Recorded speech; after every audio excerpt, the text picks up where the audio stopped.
जो माननीय Himachal Pradesh high court में एक याचिका लंबित थी, जिसमें माननीय हाई कोर्ट ने ऑर्डर रिजर्व किया था, जो शिमला म्यूनिसिपल कॉरपोरेशन में पिछले कुछ समय से जो डीलिमिटेशंस अलग अलग वार्ड्स की हुई थी, उसके मुतलक अलग अलग याचिकाएं जो है वो कई पार्षदों ने, पूर्व पार्षदों ने और कई और लोगों ने जो है पीआईएल के माध्यम से हाई कोर्ट में डाली थी और उस पर काफ़ी विचार मंथन हुआ और आज जो उनका फैसला आया है, मैं समझता हूं कि ये जो है स्वागत के योग्य है। और जिस तरीके से ये कोई नया प्रचलन भारतीय जनता पार्टी द्वारा नहीं है, हमने पूर्व में भी ये चीज़ देखी है कि जहाँ जहाँ पर भी चाहे नगर परिषद के चुनाव हो रहे हैं, चाहे नगर पालिका के चुनाव हो रहे हैं, चाहे आपके नगर पंचायत के चुनाव हो रहे हैं, हर जगह में भारतीय जनता पार्टी जो है वो लोकतांत्रिक प्रणाली को दरकिनार करते हुए सरकारी तंत्र का और अमली जामा का पूर्ण तरीके से दुरुपयोग करने का प्रयास करती है। और शिमला के अंदर भी हमको ये देखने को मिला कि कई वार्ड्स में जहाँ पर पूर्व में कांग्रेस पार्टी के प्रत्याशी जीते हैं और जो कांग्रेस पार्टी के स्ट्रॉन्ग होल्ड्स हैं, उनमें जो है उनको तोड़ने के लिए और ख़ास करके जो भाजपा के इलाकों के स्ट्रॉन्ग होल्ड्स हैं, उनके 2 वार्ड्स बनाए और जो हमारे वार्ड्स हैं, जो कांग्रेस समर्थित इलाके हैं, उनके जो है 2 का 1 वार्ड बनाया है। ये जो है एक गलत परंपरा सरकार ने शुरू करने का प्रयास किया था और काफ़ी समय से, जैसा मैंने कहा, हमने रामपुर में भी हमको ये चीज़ देखने को पूर्व में मिली थी। हालांकि उसके बावजूद हमारी वहाँ पर बहुमत जो है वो पिछले चुनावों में आई थी और रोडू में भी हमको यही देखने को मिला था और भी प्रदेश के अलग अलग इलाकों में इस तरीके की हरकतें ये सरकार करते आई है। मगर आज का जो फैसला माननीय हाई कोर्ट का है, ये बहुत ही स्वागत के योग्य है और ऐसा सुनने में आया है कि सरकार इस फैसले के खिलाफ जो है वो सुप्रीम कोर्ट में याचिका एसएलपी के माध्यम से दायर कर रही है। वो उनका अधिकार है, मगर हम इस फैसले का स्वागत करते हैं और इसके खिलाफ अगर सरकार जो है वो सुप्रीम कोर्ट जाती है तो हम वहाँ पर भी मिलकर जो है इसका विरोध करने में पूरे आगे तरीके से बढ़ेंगे। क्योंकि जिस तरीके से आज जो सरकार के खिलाफ जो विरोध और जो आक्रोश प्रदेश की जनता का बढ़ते जा रहा है, कितने मसले हैं, चाहे वो बागवान है, चाहे किसान है, चाहे युवा वर्ग है, आज कोई भी ऐसा प्रदेश के अंदर कोई ऐसा तबका नहीं है जो इस सरकार से खुश है। और पीछे जो ये रैली माननीय प्रधानमंत्री जी की शिमला के अंदर हुई, हमने तो स्वागत किया कि प्रधानमंत्री जी हिमाचल आए हैं, उनका हमने भी स्वागत किया क्योंकि वो हमारे भी प्रधानमंत्री हैं। मगर हमको ये देखना है और इस पे अभी हम जो है हमारी टीम इस पे आरटीआई लेगी कि कितना खर्चा, सरकारी खर्चा जो है वो इस रैली के ऊपर सरकार ने किया है। क्योंकि जहाँ पर भी ये रैलियाँ हो रही है, ये सरकारी कार्यक्रम है, चाहे वो धर्मशाला के अंदर हो रही है, पहले भी हुई थी, अभी आने वाले समय में और उनका कार्यक्रम है, चाहे शिमला की रैली है, करोड़ों रुपए जो है वो सरकारी एक्सचेकर से पानी की तरह इन रैलियों के ऊपर बहाए जा रहे हैं। और फिर इन कार्यक्रमों में जो है वो भारतीय जनता पार्टी के झंडे पूरे शहर के अंदर लगाए जा रहे हैं, रेज मैदान के ऊपर लगाए जा रहे हैं। इसके ऊपर भी माननीय हाई कोर्ट ने संज्ञान लिया और पिछले कल एक याचिका में फटकार लगाई कि जिस तरीके से हाई कोर्ट द्वारा, एबीवीपी द्वारा या भाजपा द्वारा जो पूरे डिफेसमेंट शिमला शहर का करवाया गया है, वो बहुत दुर्भाग्यपूर्ण है। और सबसे दुर्भाग्यपूर्ण बात यह है कि माननीय मुख्यमंत्री महोदय प्रधानमंत्री जी के आने से पहले ही ये घोषणा कर रहे हैं कि हम तो जी मुख्य प्रधानमंत्री जी से कुछ मांगेंगे ही नहीं। अरे आपको कुर्सी के ऊपर क्यों बिठाया हुआ है?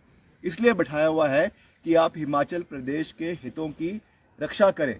हिमाचल प्रदेश के जो मसले हैं, हिमाचल प्रदेश के जो मुद्दे हैं, जो आर्थिक सहायता उन्हें केंद्र सरकार से चाहिए, उसके लिए वो प्रदेश की पैरवी करें। मुख्यमंत्री जी ने केवल जो है वहाँ पर प्रधानमंत्री जी का आभार अलग अलग चीज़ों के लिए प्रकट किया, जो चीज़ें हिमाचल को मिली भी नहीं है।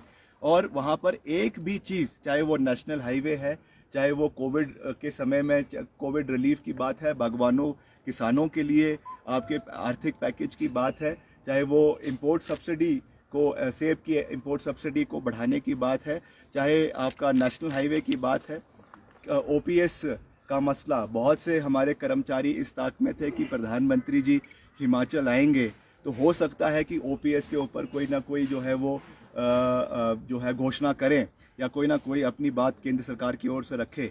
मगर प्रधानमंत्री जी का कहना तो दूर की बात ही, मगर मुख्यमंत्री जी ने उस विषय को उठाना भी वाजिब जो है वो प्रधानमंत्री जी के समक्ष नहीं रखा। हमें पूर्व की बातें भी याद है, पूर्व में भी प्रधानमंत्री जी आते थे, चाहे वाजपेयी साहब आते थे, डॉक्टर मनमोहन सिंह आते थे, उस समय के मुख्यमंत्री चाहे धूमल साहब थे, चाहे स्वर्गीय राजा वीरभद्र सिंह जी थे। इसी रिज मैदान से करोड़ों रुपए का पैकेज उन्होंने मांगा और प्रधानमंत्री, उस समय के तत्कालीन प्रधानमंत्रियों ने वो घोषित करके जो है हिमाचल को सौगात दी है।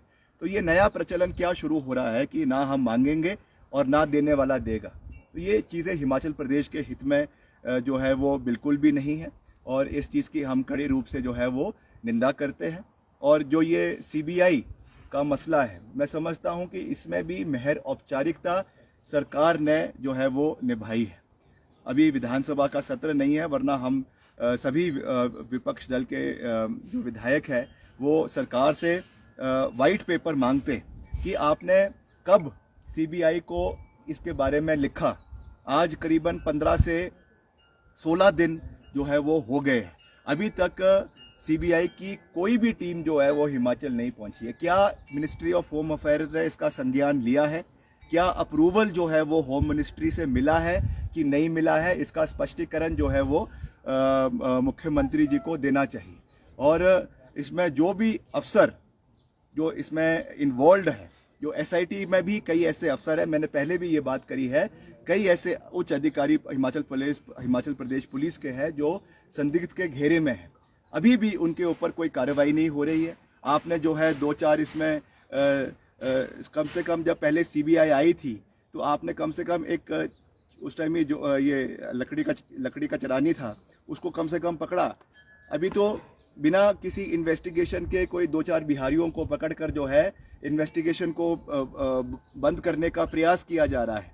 इसमें जो चाहे वो प्रिंटिंग के अधिकारी थे जिनको प्रिंटिंग का सौंपा वो दिया हुआ था, चाहे उसमें और लोग थे जो इसमें आपके पेपर्स को हर जगह पे लीक करवा रहे थे, कितने का इसमें सौदा हुआ, ये सब चीज़ें जो है लोगों के बीच में आनी चाहिए। और इसमें सरकार बिल्कुल तरीके से उन्होंने मौन धारण किया हुआ है। हम फिर से इस बात को दोहराते हैं कि इसमें सीबीआई की जांच जल्द से जल्द होनी चाहिए और नहीं होगी, अगर कुछ दिन के अंदर नहीं होगी तो हम फिर से जो है वो प्रदेश कांग्रेस कमेटी की ओर से जो है हिमाचल प्रदेश हाईकोर्ट में और लोगों से मिलकर जो इसके अफेक्टेड फैमिलीज़ हैं उनके माध्यम से जो है याचिका हिमाचल प्रदेश हाईकोर्ट में जो है वो डालेंगे, ताकि इसमें हाईकोर्ट इसका संज्ञान ले और इसमें अगर सीबीआई इसकी तफ्तीश नहीं करती है तो इसको जो है वो सिटिंग जज of Himachal Pradesh high court के अध्यक्षता में इसकी तफ्तीश होनी चाहिए, तभी इसमें दूध का दूध और पानी का पानी निकल सकता है। ये कोई राजनीतिक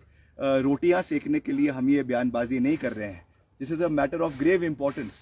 जैसा आप जानते हैं कि करीबन 75,000 युवा हिमाचल प्रदेश के इस रिक्रूटमेंट प्रोसेस का हिस्सा बन रहे थे, उनके भविष्य को आपने बिल्कुल तरीके से अंधकार में डाल दिया है। एक बड़ी मुश्किल से रिक्रूटमेंट आई थी जिसमें प्रदेश के युवाओं को एक भरोसा था कि हमको उसमें नौकरियां मिलेगी, ये भी आपने जो है लाखों के रुपए से हर सीट को बेचने का जो प्रयास इस सरकार ने किया है, सरकार के टाउट्स ने किया है, सरकार के जो आगे इनके लोग हैं उन्होंने किया है। इसका दूध का दूध और पानी का पानी होना चाहिए। And we will not rest until justice is delivered to the people जिनके साथ इसमें अन्याय हुआ है। हम लड़ाई लड़ेंगे।